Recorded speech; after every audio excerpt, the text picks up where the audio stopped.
We're talking about vaporization. This is a transition between the liquid state and the gas state. And if we think about what's going on in liquid water, these water molecules are in constant motion.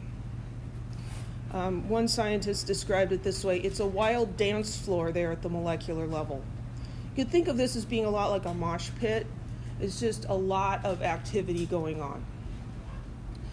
So some of the water molecules are going to be at the surface, and if those molecules have enough kinetic energy, they can escape into the gas state. That requires them having enough energy to break loose from all of those intermolecular forces that we talked about, because that's what's holding them in there. So some water molecules can escape.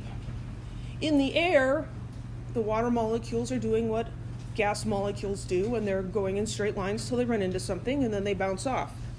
And so some of them are going to come in and have a collision course with the surface of the liquid.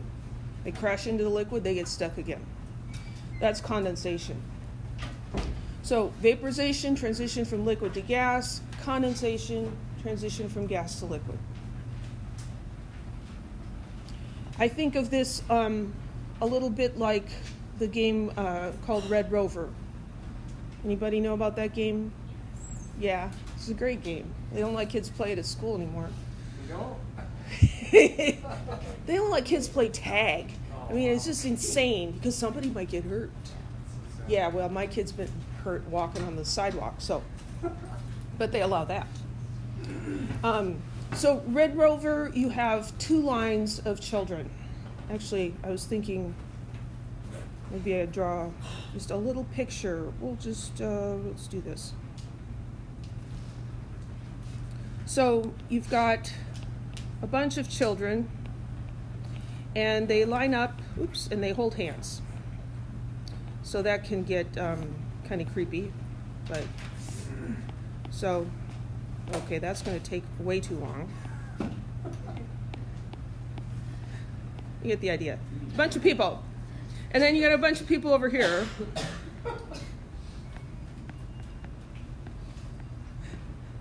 Maybe this is why I've never done this before. Okay. So someone in this sign says, Red Rover, send Sally right over. And so Sally has to run across the field, and she's running. She just chooses whoever she wants. If she's smart, she'll choose somebody that she knows is either afraid of pain or isn't very strong. And she tries to run and break through their hands. So you can see how this could result in broken wrists and other injuries. But it was a great game. So whether Sally gets through the line or not depends on a couple of things. It depends on how much kinetic energy Sally has, right? Kinetic energy is related to her mass and her velocity. So the faster she's running, the more likely she is to get through.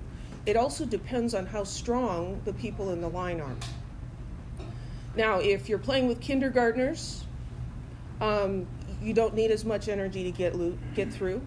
If you're playing with the O-line from the Fresno City football team, you're going to have to be running a lot faster, right? Good luck with that, because those guys are strong. So the strength of these people's grip correlates to the strength of intermolecular forces. These are like the water molecules, and their grip is the intermolecular forces that hold them together. Dispersion forces, dipole forces, and hydrogen bonding. Little Sally here running towards the line, she has to be going in the right direction. If she runs this way, she's not going to break through the line. Just be running that way, and she has to have enough energy. This is a water molecule, and in order to escape, it has to have enough kinetic energy to break through, right? So for these molecules in the liquid state, their kinetic energy is proportional to the temperature. The average kinetic energy is measured by the temperature. Any questions?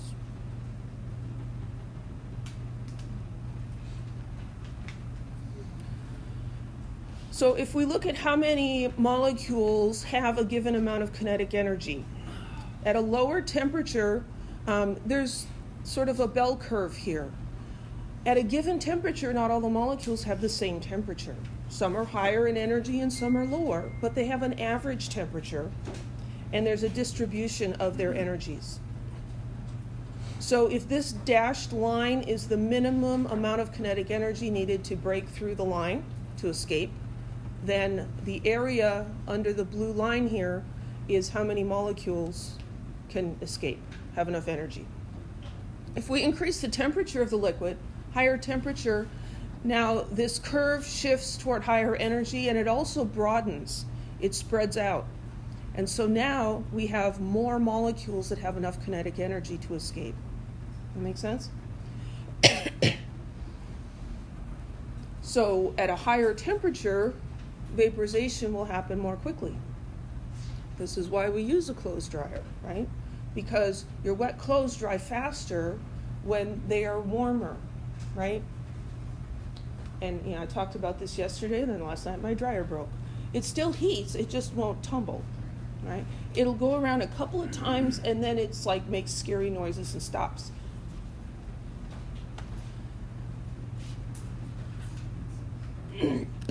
Another way you can increase rate of vaporization is to increase the surface area of the liquid. So we're all familiar with the hand dryers that are present in a lot of public restrooms, right? Most of them will blow warm air on your hands. The other thing you can do to speed up the process is to rub your hands together. And what that does is it spreads the water all over your hands, increasing its surface area. Because in order for the molecules to escape into the gas state, they have to be at the surface, right? If you're way down in the middle of the beaker, you can't get out because you're not at the surface. When you increase the surface area of the liquid, you increase the number of molecules that are at the surface. And so you increase the chances that some of them have enough molecular or kinetic energy to escape.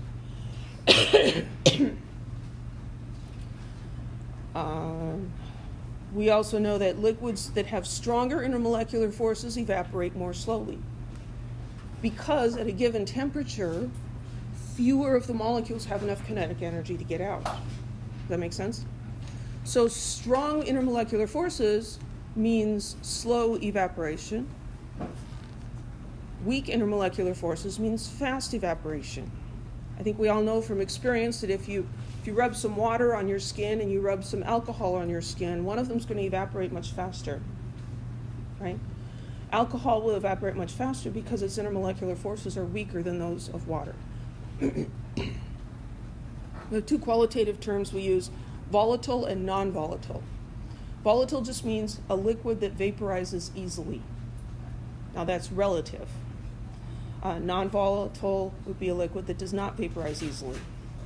Anybody think of a volatile liquid? Acetone. Acetone, gasoline, right? How about a non-volatile liquid?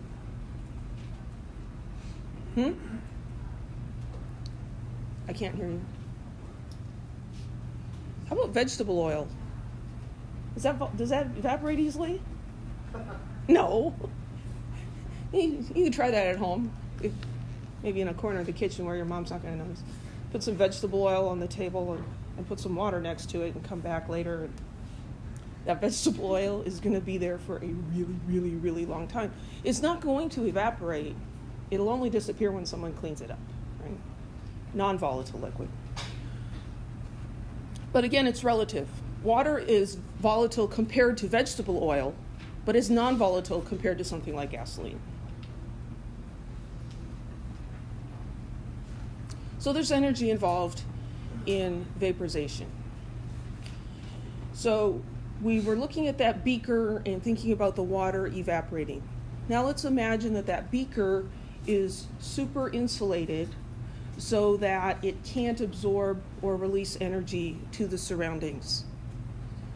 As the water molecules evaporate, what's going to happen to the temperature of the water that's left? You might think, well, nothing's going to happen to it. It's actually going to get colder. The water will get colder because the molecules that are leaving are the ones that have the highest energy. If the high energy particles are leaving, what does that do to the average kinetic energy of the rest of it? It lowers it. So the water evaporating causes the remaining liquid to be colder. The temperature will go down. Now, we don't observe that happening because a normal glass of water is not thermally insulated. And so as those molecules are leaving and the temperature begins to drop, heat flows from the warmer surroundings into the cooler beaker and reestablishes the temperature. So vaporization is an endothermic process. And this is why we sweat, because sweating cools our bodies. As we're sweating and we get this sweat, the liquid on our skin, it evaporates. And as it evaporates, it cools us because it takes heat to vaporize the water. Any questions? The opposite of vaporization is condensation. Condensation is an exothermic process, which is not immediately obvious. When a gas condenses into a liquid, it releases heat. If you stick your hand over a pot of boiling water, not too close, you're going to get uncomfortable very quickly because your hand is cooler than the steam, and so the steam will begin to condense on your hand, and when it does so, it releases a tremendous amount of energy because condensation is an exothermic process. Here's some numbers I pulled up. These are average daily temperatures in July, averages over the period 1971 to 2000 for Fresno and San Francisco. The average high here in Fresno was 96.6 degrees Fahrenheit. The average high in San Francisco in July, 68.2. You know, I lived near San Francisco for 3 years, and I swear it seems warmer in the winter there than it is in the summer. The low in Fresno average 66. So the difference between the high and the low is 30.5 degrees Fahrenheit. That's a big temperature swing. In San Francisco, the average low was 54 in July. The difference is only 13.8. Their temperature between the high and the low of the day does not fluctuate very much.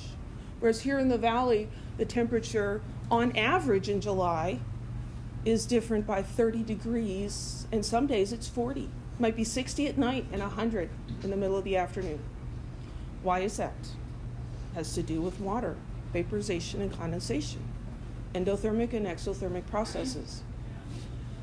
In San Francisco, which is surrounded on three sides by large bodies of water, the ocean and the San Francisco Bay, there is more humidity in the air, plus those bodies of water. And so the heat that comes from the sun during the day, a lot of that is taken up by converting water from liquid into a gas, an endothermic process. Then when the sun goes down and that source of energy goes away and the temperature begins to drop, the water condenses, releasing energy. And so that moderates the temperature. Here in the valley, it's a very arid climate, and so we don't have as much humidity and bodies of water to moderate the temperature. Any questions?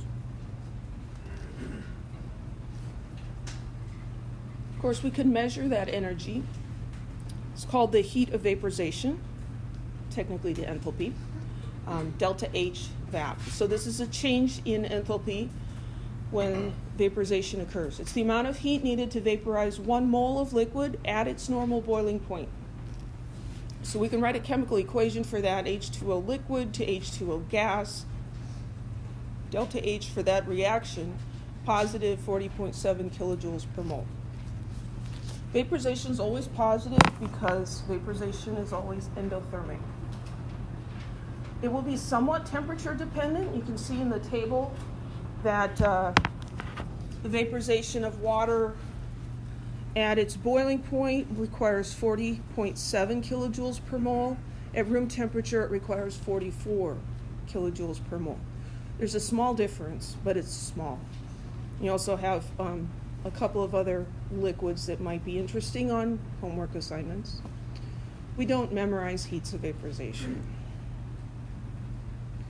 I always get these random text messages before an exam. Do we need to memorize this table of bond energies? No. That's why I keep saying, you don't need to memorize this. I don't know why I do that because it doesn't seem to help. But so when a substance condenses, the amount of heat transferred is the same. Right? You can't gain or lose energy by just vaporizing and condensing things. Otherwise, we'd be doing that to gain energy. Same amount of heat involved, it just goes in a different direction. So we reverse the chemical equation and we reverse the sign on delta H. Now this makes a great conversion factor between moles of substance and the amount of heat needed for vaporization or condensation. 40.7. So before I forget, delta H.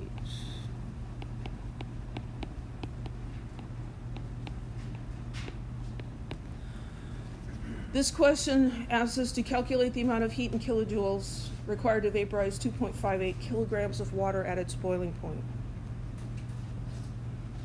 So what we're looking at is liquid water going to water in the gas state. And this is delta H for that reaction. So what we have is, what we're given is 2.58 kilograms of water, and we want to know how much energy. We have this relationship, kilojoules per mole. The amount of water is in kilograms, and so we need to convert that into moles. So our path is going to be kilograms to moles to kilojoules. So 2.58 kilograms of water. We want moles here and grams on the bottom. And then we're going to have kilojoules on top and moles on the bottom. Dimensional analysis strikes again.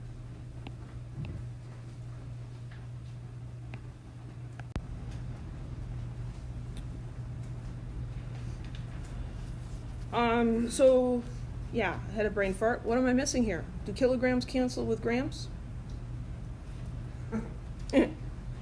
No. Can we salvage this? Well, sure we can. We can salvage anything. So what if we took this out? And what if instead of writing kilo for kilograms, I write what it means? Kilo means 10 to the third, right? So 2.58 kilograms is 2.58 times 10 to the third grams. Phew, hold that one out. How do I convert grams to moles? Molar mass, thank you. So the molar mass of water, you don't need to memorize this either, but I did it by accident. And then kilojoules per mole. That's where our heat of vaporization comes in. 40.7 kilojoules per mole. 2.58 EE3 divided by 18.02 times 40.7.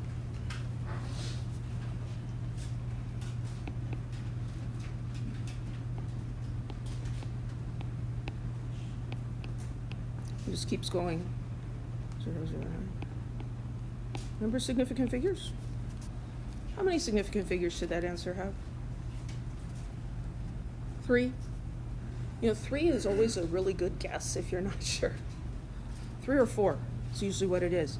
This has 3 significant figures. That has 3. Heats of vaporization are not exact numbers. Molar mass, as I gave it, has 4. So we need to round this to 3 significant figures. I'm going to keep the tens place. The next digit is a 7, so that rounds that up to a 3. So 5830 kilojoules.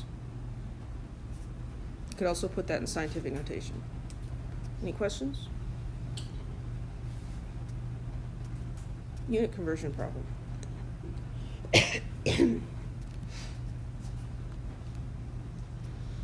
So we looked at water evaporating from an open beaker. What if the container is closed? Here we have an Erlenmeyer flask that's sealed with a stopper. When this is first set up, there's essentially no water vapor present here. and there's just air, and here's liquid water, and so we have water evaporating or vaporizing. There isn't any water in the gas state to condense, so there's no condensation to begin with. As the water evaporates, we get more and more water molecules up here in the gas state, and these are going to bounce around like water molecules do, and some of them will collide with the surface and condense. The rate at which condensation occurs is dependent on the concentration or the pressure of the gas. The more particles, the more molecules we have in the gas state, the more of them will run into the surface and condense. Does that make sense? If you've got one up here, it's not going to condense very fast. If you have 50 gazillion up here, a lot of them will be hitting the surface and condensing. The rate of evaporation depends on two things. The temperature, because that's the kinetic energy of the particles. More kinetic energy, more can escape. And the surface area. Because the surface area, you have to be at the surface to escape, right? In this scenario, the temperature is staying the same because this is not an insulated container. And so any heat that's lost from the water will be replaced by the surroundings. The surface area isn't changing because the flask is, well, it's constant. It's always the same shape. So the rate of evaporation just remains the same. The rate of condensation, though, starts at 0, and as more water vapor is present, it increases. And it keeps increasing until the rate of condensation is equal to the rate of evaporation. Then the amount of water in the gas state, the pressure, cannot increase anymore. And it's a partial pressure. It's not that the total pressure in here is increasing and that we're going to blow the stopper out. It's just a partial pressure of water is increasing. When these rates are equal, we call that a dynamic equilibrium. There's water evaporating and there's water condensing, but it's happening at the same rate. So overall, the number of gas molecules and water molecules is the same, even though they're switching places.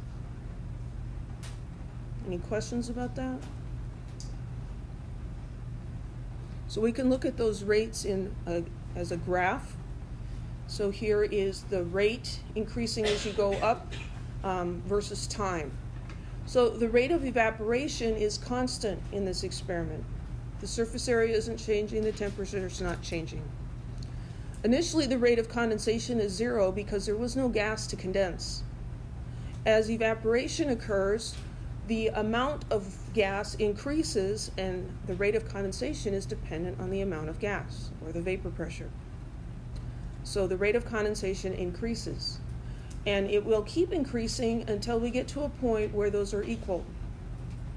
When the rate of condensation is equal to the rate of evaporation, the concentration of gas molecules or the pressure of the gas molecules will remain the same, and so that will cause the rate of condensation to remain the same. So the pressure, the partial pressure of the gas that's in dynamic equilibrium with its liquid is called the vapor pressure. The vapor pressure will depend on the intermolecular forces of the liquid. If the intermolecular forces are weak, then more particles can escape and the vapor pressure will be higher. If the intermolecular forces are very strong, very few molecules can escape and the vapor pressure will be lower.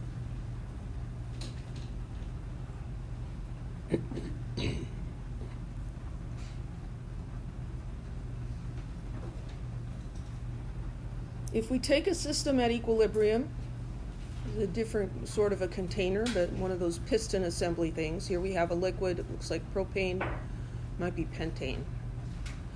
I'm just going to call it pentane. The liquid pentane, and it has come to a dynamic equilibrium, so the rate of evaporation is equal to the rate of condensation. Now we're going to move the lid of this container. We're going to pull it up. That increases the volume of the gas portion. What does that do to the pressure of the gas. It decreases it, right? We usually talk about the pressure of a gas, but the pressure of a gas really is its concentration, right? How many gas particles are in a given volume is really what the pressure is. So we've reduced the pressure, which reduces the concentration of the gas. That's going to decrease the rate of condensation because now these molecules have more space to bounce around in before they run into the liquid and condense. The rate of evaporation is unchanged by this. So it just keeps evaporating and evaporating. And as it evaporates, it replaces the pressure here. It will keep evaporating until this pressure is equal. This concentration is equal to what it was before. Because at that pressure, at that concentration, the rates of condensation and evaporation are equal. So we forced a change on the system, and the system responded to undo what we did. We increased the volume, reducing the pressure. We wait a little bit, and the pressure comes back. If we do the opposite and press this piston down, we compress the gas, which increases the pressure. That increases the concentration of gas molecules. That increases the rate of condensation. So now the rate of condensation is faster than the rate of evaporation. So the pressure will decrease until it gets to that same vapor pressure here, which is the pressure at which the rates are equal. Does that make sense?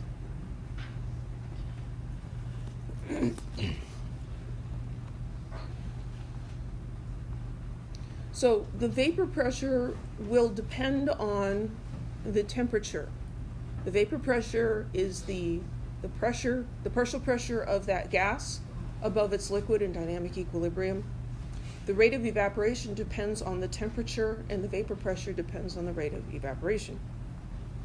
So here we have vapor pressure and torr as a function of temperature for 4 different liquids. Here's water, and we see that as you increase the temperature, the vapor pressure increases a little bit, and then as you get to higher temperatures, it can increase quite significantly. Diethyl ether has a steeper curve. It gets up to 1 atmosphere of pressure at about 35 degrees Celsius. And here's ethylene glycol, which is used in antifreeze, and it has a very flat temperature curve here. So as we heat the water, its vapor pressure increases, and it keeps increasing until it reaches the atmospheric pressure, whatever that happens to be. So under normal conditions, 1 atmosphere or 760 torr. At that temperature, the water has enough energy that it can escape into the gas state without being at the surface anymore. We call that boiling. So here's a pot of water on the stove, and we see these big bubbles coming up. Those aren't bubbles of air. Those are bubbles of steam. At 100 degrees Celsius, the vapor pressure of water is 1 atmosphere. The water has enough energy that it can get into the gas state even deep within the liquid. And it does. And it makes these pockets of gas, which are much less dense than the liquid around them, and so they rise to the surface. And we call that boiling. The boiling point of a liquid is the temperature at which the liquid's vapor pressure is equal to the external pressure. What we refer to as the normal boiling point is the temperature at which its vapor pressure equals 1 atmosphere. Because 1 atmosphere is like normal, right? Regular pressure. We can change the boiling point of a liquid by changing the pressure. So here we've got water. If we increase the pressure, maybe up to like 900 or 1,000 torr, the water won't boil until the vapor pressure gets up to whatever the external pressure is. So higher pressure, we're going to get a higher boiling point. If we reduce the pressure, we can get water to boil at a lower temperature. I don't remember a lot of things from high school, but there's a few snapshots, right? And one of my very clear memories from high school was chemistry class.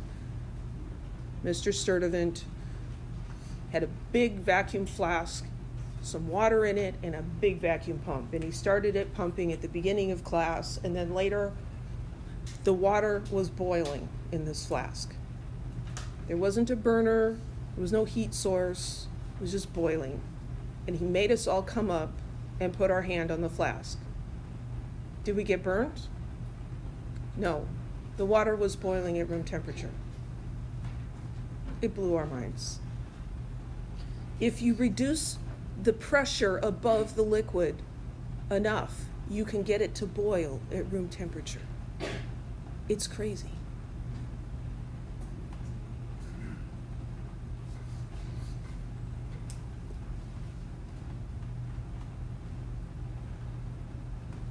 So if we look at the temperature of water as we add heat to it, start at 20 degrees Celsius. We add heat, the temperature goes up. This makes sense. And we keep adding heat and the temperature keeps going up. When it gets to 100 degrees Celsius, the water begins to boil. We know that. What we're not as aware of is what is the temperature doing once the water starts boiling. It's probably natural to think that if you keep heating it, the temperature will keep going up. But it doesn't. Once it begins to boil, the temperature remains at 100 degrees Celsius. Doesn't matter how much heat you put into it, you can make it boil faster or slower, but it won't go above 100 degrees Celsius. The reason here is similar to the reason why the insulated container of water evaporating got cold. Because which particles are going into the gas state? The high energy ones. All the higher energy ones are leaving, which lowers the temperature of the remaining ones. The temperature doesn't drop though because we're actively adding heat. The faster we add heat, the more those high energy ones leave, and so the temperature will remain level until all of it's converted into a gas. At that point, the temperature will begin shooting up again. So this has practical applications in the kitchen, right? You're going to make some spaghetti. You get the water boiling. It doesn't matter if it's boiling for 30 seconds or 15 minutes. It's the same temperature. You put the spaghetti in there, you cook it. It's going to take the same temperature. If you leave the pot on the stove boiling and forget about it, it's going to be fine until all the water evaporates. And then the pot's going to get really hot and bad things happen, right? How can we change the boiling point of the water? By changing we can add salt, but that's later. That's colligative properties. You know too much. We can change the pressure. So last year at Christmas, we got an Instant Pot. You heard of those? Those are modern pressure cookers. It's an electric pressure cooker. It's got a lid that seals on, can't blow off. What happens in a sealed container as you boil water, this cannot escape into the atmosphere. It builds up, increasing the total pressure. Well, when the pressure above the water increases, the water has to get hotter in order to boil. That's what we saw in this graph. So if we allow pressure to build up, the boiling point of the water creeps up. So you can get the water to boil at a higher temperature. You can't cook spaghetti faster by turning the stove up higher. You can make it boil over, but you can't make it cook faster because it's always at the same temperature. To make it cook faster, you have to get the temperature up. This is why frying food is faster than boiling food, because oil can be heated to a temperature higher than 100 degrees Celsius. And so you can cook foods more quickly in oil. You can also cook foods more quickly in a pressure cooker. My husband loves the Instant Pot, and so he's made all sorts of wonderful things, and I almost never cook anymore, which is fine with me. This also has implications with going to higher altitudes. So if you go to Denver, which is a mile above sea level, water boils at a slightly lower temperature there. That affects cooking times.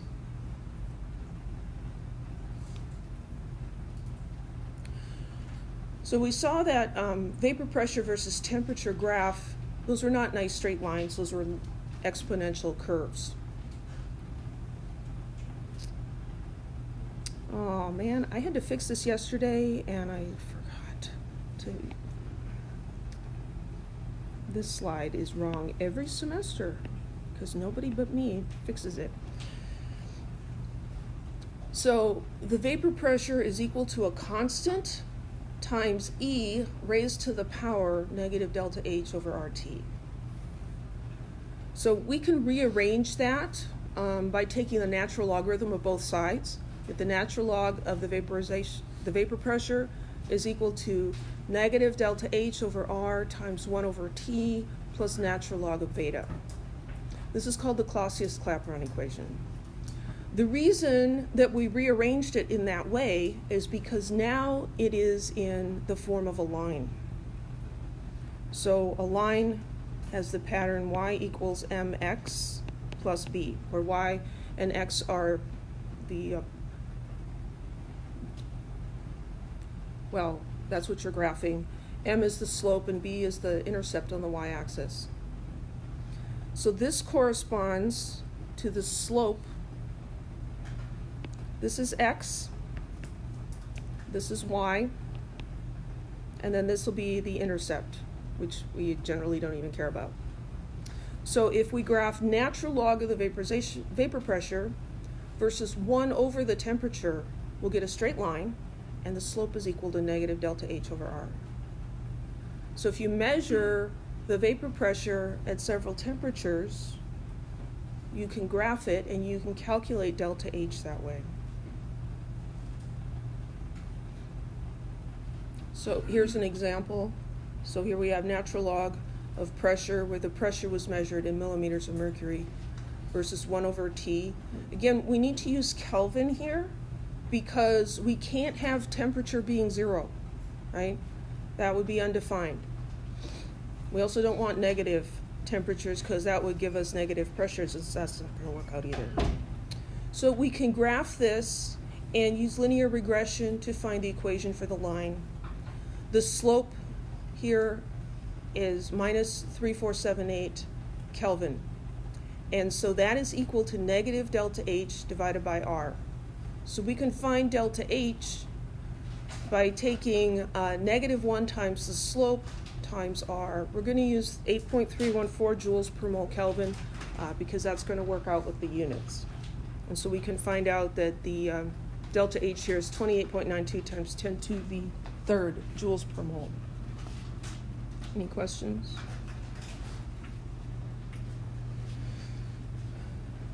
Scientists do this a lot with relationships. We try to find a way to make them linear.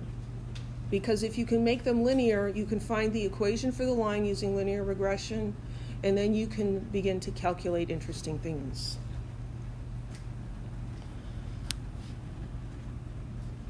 The vapor pressure of carbon tetrachloride is measured as a function of temperature, and the results are tabulated to determine the heat of vaporization of carbon tetrachloride. Now this is one that you really can't do without either a graphing calculator or a computer. So I'm not going to do it, solve it, but I'll just talk about how to solve it. So we're given some data, temperature and vapor pressure.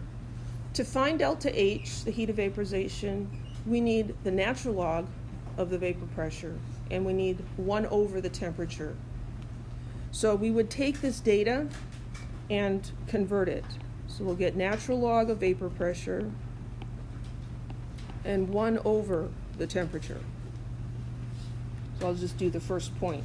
The natural log of 0.8, so that's ln 0.8.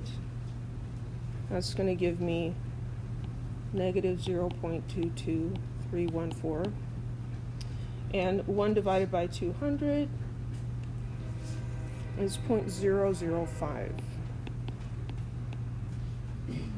And so you would do that for each of these points. Calculate the natural log of the pressure and the reciprocal of the temperature. This is where a program like Excel is really useful, because you can type this equation in once and then just copy it, and it will do all of the math for you. It's a beautiful thing. And then it will also graph it, because that's the next step, is you have to graph the data. So you're graphing natural log of pressure over there and 1 over temperature here. And you're going to get some sort of a line. It'll have a negative slope. So you use linear regression to find the slope of the line. The slope of the line equals negative heat of vaporization over R. So the heat of vaporization equals negative slope times R. Any questions? So do you think I would give you a problem like that on an exam? No, because you don't have anything to graph it with. I'm not going to make you do all of that and then graph it by hand and try to figure out that this. I used to have to do that stuff, but you don't have to do that anymore because technology. So obviously that requires a lot of data and graphing capabilities. We can also express the Clausius-Clapeyron equation as a 2-point equation, where we're just looking at 2 different points on that line. Now we can do some calculations without actually graphing. So the 2-point form is here. Again, it's natural log of pressure minus delta H over R, and now we have 1 over temperature here, because we're looking at the relationship between 2 points. Now the intercept is irrelevant. It gets subtracted out. So it's P2 over P1 and 1 over T2 minus 1 over T1. So again, kind of with the final minus initial. So this is a sort of question that could show up on the exam. And yes, I'll give you the 2-point form of the Clausius-Clapeyron equation. Propane has a normal boiling point of minus 42 degrees Celsius and a heat of vaporization of 19.04 kilojoules per mole. What's the vapor pressure of propane at 25 degrees Celsius?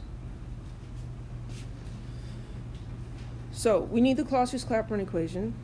Sorry, need a marker first. Natural log P2 over P1 is going to equal negative delta H vaporization over R times 1 over T2 minus 1 over T1. So we have 2 P's and 2 T's. So we need to figure out what these things are. Let's do this. P1, P2, T1, and T2. Well, I'm solving for pressure, right? It says, what's the vapor pressure? I'm going to look at this and say, I think it would be easier if I solve for P2. It's easier to solve for this one, have this one be the number. So I'm going to choose P2 as the thing I'm solving for. Because the 1 and the 2, it doesn't matter which is which. So I'm just going to choose it this way to make it easier. So if that's P2, then what's T2? The vapor pressure at what temperature? 25. So what I'm looking for is the pressure at 25 degrees Celsius. Can I use Celsius? No. So that's going to be 298.15 Kelvin. Well, this must be the other temperature then, right? So T1 is minus 42.0 degrees Celsius. Have to convert that to Kelvin as well. 273.15 minus 42. 231.15.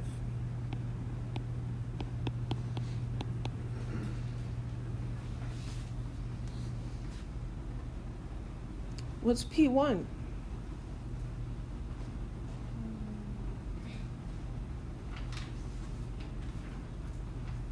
There's not another pressure given in the question, is there?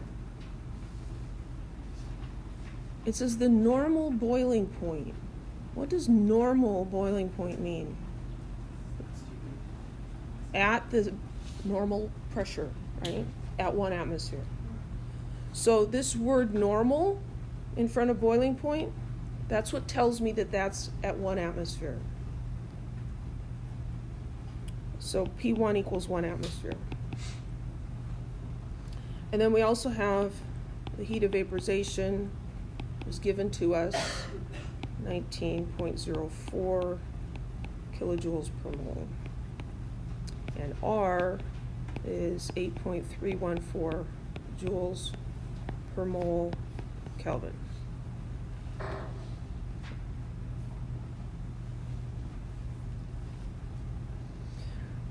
Equations like this, it's got a logarithm, it's got fractions subtracted. These can get messy to rearrange. Normally I say rearrange the equation and then plug the numbers in. Here I'm not going to do that. I know all the quantities on the right side. I'm going to plug all those numbers in, find out what that number is, and then finish rearranging the equation. So I've got natural log. P2 is what I'm finding. P1 is 1 atmosphere. Always write your units. Minus heat of vaporization, 19.04 kilojoules per mole. And down here, 8.314 joules per mole Kelvin. Do we have any unit issues? Will kilojoules cancel with joules? No. What does kilo mean? 10 to the third.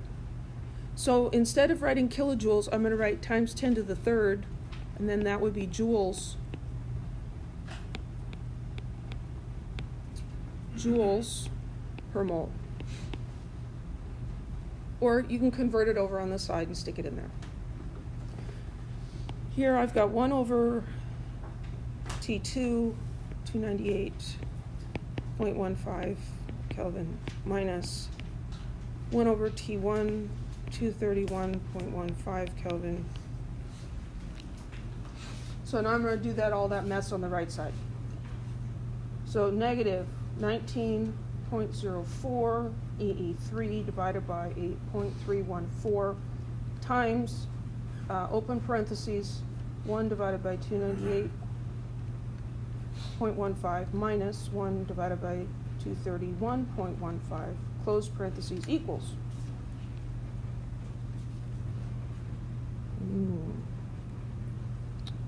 I have no idea how I got that. Somehow I got sine in there. What the heck?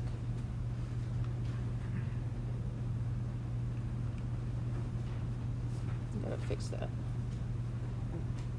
EE3 divided.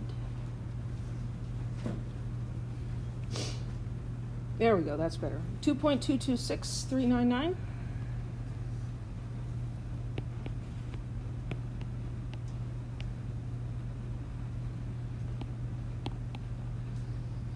Yes?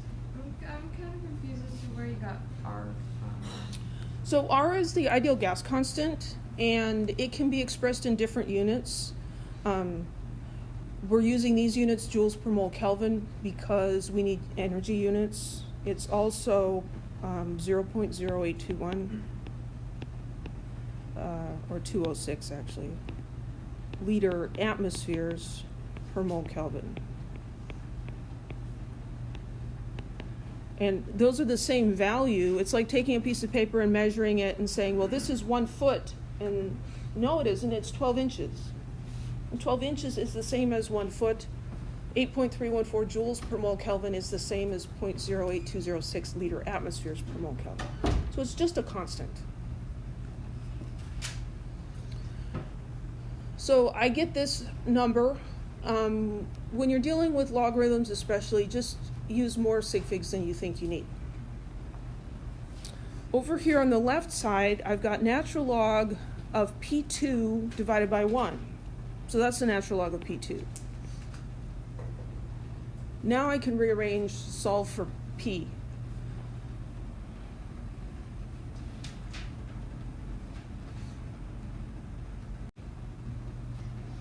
Okay, so this is the natural log of P2. You can rearrange, solve for P2.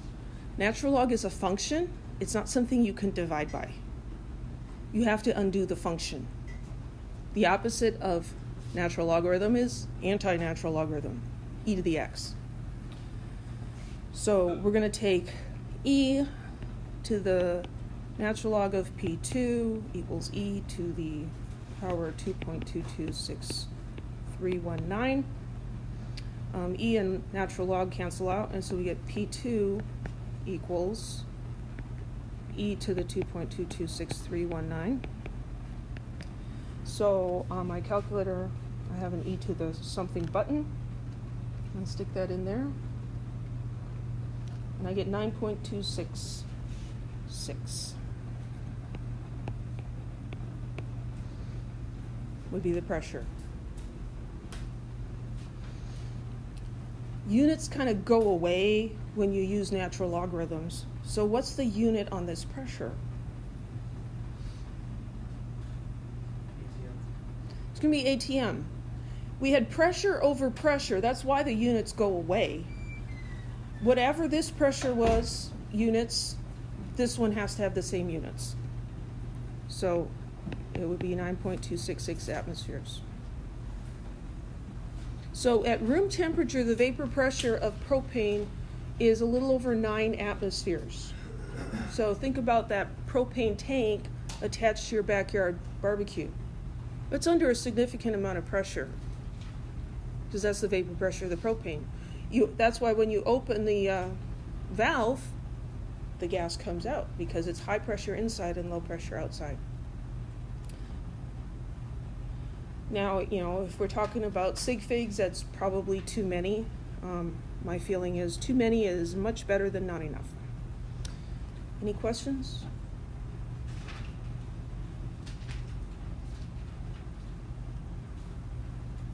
This equation is really useful because for most substances, people have already determined the heat of vaporization and normal boiling points. And so then you can use this equation to calculate the vapor pressure at any temperature that you need.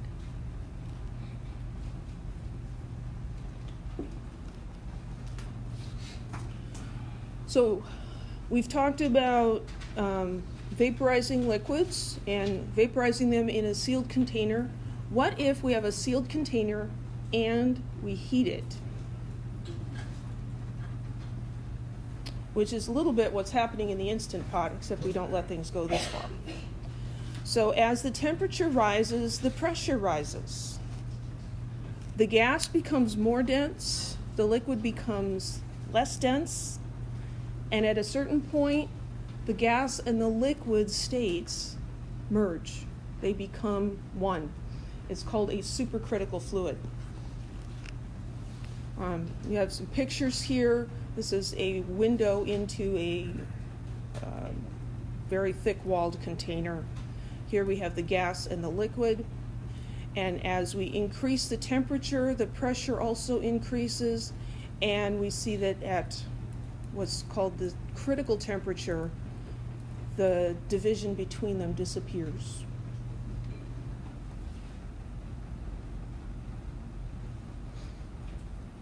So the critical temperature is the temperature at which a supercritical fluid forms. Above that temperature, you cannot have a liquid. You could have a gas, but you can't have a liquid. The pressure at that temperature, at that transition point, is called the supercritical pressure. Supercritical fluids are really useful as solvents. In fact, supercritical CO2 is what's used to decaffeinate coffee. So you can get the caffeine out of the coffee without taking out the compounds that are responsible for the flavor of the coffee. So you use supercritical CO2. soak the coffee in that, and then you pull off the liquid, and the caffeine goes with it, and then you've got your coffee beans, and you release the pressure, and what's left on them? Residue from the liquid? No, it's CO2, carbon dioxide, and it goes into the gas state and it goes away. So it doesn't leave any residue at all on the coffee. Any questions about that?